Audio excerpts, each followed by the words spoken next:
Example अगर हम cholesterol की बात करें, 1978 में जो Harrison principle of internal medicine जो बाइबल माना जाता है उसको पढ़ेंगे तो उसमें है कि हाई कोलेस्ट्रॉल किसे बोलेंगे, जिसका 300 से ऊपर कोलेस्ट्रॉल है, टोटल कोलेस्ट्रॉल, हाई कोलेस्ट्रॉल बोल देंगे उसको। यानी कि 300 से ऊपर वाले जो लोग हैं उन्हें ही हम बोलेंगे कि आप दवाई लो। 1998 में ये खत्म हो गया, 300 से 250, 240 हो गया, यानी कि 240 से ऊपर वाले लोग एबनॉर्मल हो गए। 1998 के बाद 200 हो गया, यानी कि 200 से ऊपर वाले लोग अब बीमार माने जाएंगे, कोलेस्ट्रॉल, हाई कोलेस्ट्रॉल माना जाएगा। तो ये आंकड़ा देखिए स्क्वीज होता जा रहा है, धीरे धीरे कम होता जा रहा है। जैसे जैसे कम होता जाएगा क्या हो जाएगा, more people will be on medication. तो बीमारी यहाँ से शुरू हुई है, बीमारी यहाँ से शुरू हुई कि पहले हमने अपने आप को माना कि मैं बीमार हूँ, और वो किसी तकलीफ की वजह से नहीं, वो एक नंबर की वजह से। और वो नंबर वो जहाँ से आया है वो भी एक क्वेश्चनेबल है, क्योंकि वो बदलता जा रहा है बार बार, और बदल नहीं रहा है, वो स्क्वीज होता जा रहा है। और वो सिर्फ कोलेस्ट्रॉल की बात नहीं कर रहे हैं, वो अगर थायराइड की बात करेंगे, 2003 से पहले थायराइड के जो पैरामीटर थे अप टू 6 से ऊपर होगा तो उसे एबनॉर्मल बोल देंगे, वो थायराइड की गोली पे आ जाएगा। लेकिन अब जो है 3 से ऊपर होगा तो वो भी एबनॉर्मल हो जाएगा। फिर मैं बोल रहा हूं कि अगर आप नंबर्स के चक्कर में पड़ेंगे, numbers are changing every day, और वो स्क्वीज होता जा रहा है। मैंने 2-4 एग्जाम्पल दिखाए, हर बीमारी का ऐसा ही है, हड्डियों की बीमारी का भी ऐसा ही है, कैंसर का भी ऐसा ही है। तो आप जंजाल से बाहर निकल नहीं सकते। फॉर एग्जाम्पल हमने अभी क्या किया, इसी महीने किताब लॉन्च की, और जून महीने में हमने किया, हमने कुछ सैंपल लिए, हमने खरगोश के सैंपल लिए, और हमने कुत्ते के सैंपल लिए, हमने कीड़े मकोड़े, चूहे और कबूतर और मुर्गी और मस्क मेलन और टमाटर और मच्छर और कॉकरोच, उन सब के सैंपल लिए, राइट। और लेके हम चले गए कोविड टेस्ट लैब कि भाई ये, उनको बताया नहीं क्या, भाई ये देखना जरा, ये इनको कोविड तो नहीं है। और हमने यही बताया कि हम जो भी है तो इसको रिकॉर्ड भी करेंगे सारा। हमने रिकॉर्ड किया और ये सारे के सारे कोविड पॉजिटिव निकले, कोविड पॉजिटिव।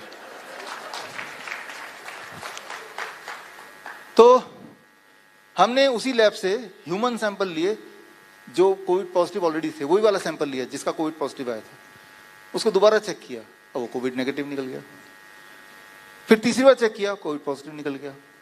मैं सिंपली ये बता रहा हूं कि अगर आप टेस्ट के चक्कर में पड़ेंगे तो मैं आपको एक चैलेंज देना चाह रहा हूं। आप अपने शहर में कोई भी कोविड टेस्ट लैब में जाओ, कोई भी सैंपल लेके, मच्छर का, मक्खी का, कीड़े का, मकोड़े का, अंडे का, कुछ भी लेके जाओ कि जरा कोविड टेस्ट करना। हाँ, ये बता देना बंदा थोड़ा बीमार है, देखना जरा, और उसको 10 बार कराना है, 10 टाइम कम से कम। एक बार में 500 रुपये लगेंगे, 10 बार में 5000 रुपये। आप, मैं बता सकता हूं कि कोविड टेस्ट में 10 बार में, एक बार में it comes out to be positive. आप एक काम करना, उससे भी अच्छा, एक ही सैंपल लेना, मान लो मक्खी का सैंपल है, उस एक सैंपल को ही 10 बार टेस्ट करा दो, एक ही को, वो 10 में से एक बार कोविड पॉजिटिव। आज का आंकड़ा आया कि आज पूरे देश में 2000 कोविड केसेस हैं। समझ लीजिए आज 20,000 टेस्ट हुए होंगे, और बीमार लोगों के नहीं, किसी के भी, राइट। तो मैं ये बोलना चाह रहा हूं कि जब आप टेस्ट के आधार पे अपना डिसाइड करते हैं मैं बीमार हूं कि नहीं हूं, तो आपको कोई दुनिया की ताकत ठीक नहीं कर सकती। क्योंकि जैसे ही टेस्ट हुआ, आपने देखा पिछले साल कि जिसको भी घोषित कर दिया कोविड पॉजिटिव, हालांकि कोई भी कुछ था ही नहीं, इतना घबरा के सीधे जाके छत से कूद गया, और वो कितने सुसाइड केस हुए, राइट। तो पहली सीख ये है कि test can not be your parameter of health, इसको दिमाग में डाल लीजिए, इसके बाद ही ठीक होने का पैटर्न शुरू हो सकता है। क्योंकि ये जो टेस्ट बनाए गए हैं, जो RT-PCR टेस्ट, फॉर एग्जांपल जितने सारे टेस्ट है उसमें टेस्ट का सबसे ऊंचे लेवल पे माना जाता है reverse transcriptase polymerase chain reaction, जो RT-PCR टेस्ट है, इसको माना जाता है। इससे ऊंचा और कोई टेस्ट नहीं, और इस टेस्ट का ये हाल है। और मैं तो बोलता हूं कि, और ऐसा नहीं कि उस लैब स्पेसिफिक है, कोई भी लैब में जाके करा के देख लीजिए, कितनी बार भी करा के देख लीजिए, राइट। इस पे हमने अभी किताब लॉन्च की है, right, truth of COVID test. इसमें सारे, जितनी सारी बातें मैंने आपको बताई हैं, वो आप इस ई बुक फ्री डाउनलोड है, पढ़ सकते हैं, आपको समझ आ जाएगा, राइट। जब चाहो आप अपने आप को कोविड पॉजिटिव सिद्ध कर सकते हैं। सिर्फ इतना करना पड़ेगा, एक ही सैंपल को 10 बार टेस्ट करा लो, सिर्फ इतना करना पड़ेगा। इफ दैट इज सो, इसके बाद भी अगर आप किसी टेस्ट पे भरोसा कर रहे हैं तो फिर वो वही अपने आप में एक बीमारी है। That is the main disease, right. कई बार हमारे जो वो अहमदनगर के पेशेंट्स थे वो ठीक है, खांसी जुकाम बुखार ठीक हो गया, वो चला गया लैब में टेस्ट कराया और आ गया कोविड पॉजिटिव। बोला मैं तो ठीक नहीं हुआ। मैंने कहा आपको खांसी भी थी, बुखार भी था, वो सब ठीक हो गया। नहीं ये टेस्ट देखो ये तो पॉजिटिव बता रहा है, अब कैसे होगा? तो मैंने बोला आप 4 बार टेस्ट करा लो, कोई ना कोई नेगेटिव आ ही जाएगा, मुझे पूरा यकीन है। और ऐसे ही करते थे वो, फिर नेगेटिव भी आ जाता था।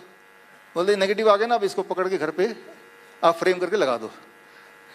तो मैं ये बोलना चाह रहा हूं कि पहला नियम ये है कि आप test can not be your parameter, क्योंकि टेस्ट में क्या क्या फ्लॉ है मैंने आपको बता दिया, which can be experimented, right. वो एक्सपेरिमेंट करके वो आधार नहीं हो सकता, वो रेफरेंस पॉइंट नहीं हो सकता डिसाइड करने की आप बीमार है कि नहीं है।